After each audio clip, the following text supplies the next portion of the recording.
Federal investigation agency Gujranwala zone ने इंसानी smuggling और वीज़ा फ्रॉड में मुलव्वस अनासर के खिलाफ कार्रवाइयाँ तेज़ करते हुए बड़ी कामयाबी हासिल की है। FIA इंसदाद इंसानी स्मगलिंग सर्कल गुजरात और गुजरांवाला ने मुश्तरका कार्रवाइयों के दौरान इश्तिहारी समेत 4 मुलज़मान को गिरफ्तार कर लिया।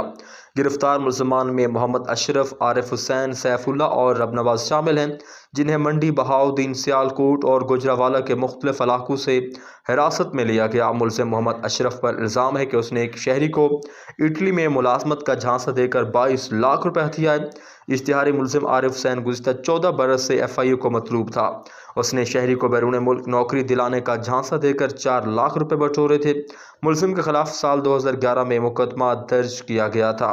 गिरफ्तार मुलज़िम सैफुल्ला ने भी एक शहरी को गैर मुल्की रोज़गार का लालच देकर 8,50,000 रुपये वसूल किए, जबकि मुलज़िम रबनवाज ने मुतासरा शहरी से इटली भिजवाने के नाम पर 10 लाख रुपये बटोरे थे। तर्जमान के मुताबिक तमाम मुलज़मान बैरून मुल्क भिजवाने में नाकाम रहे।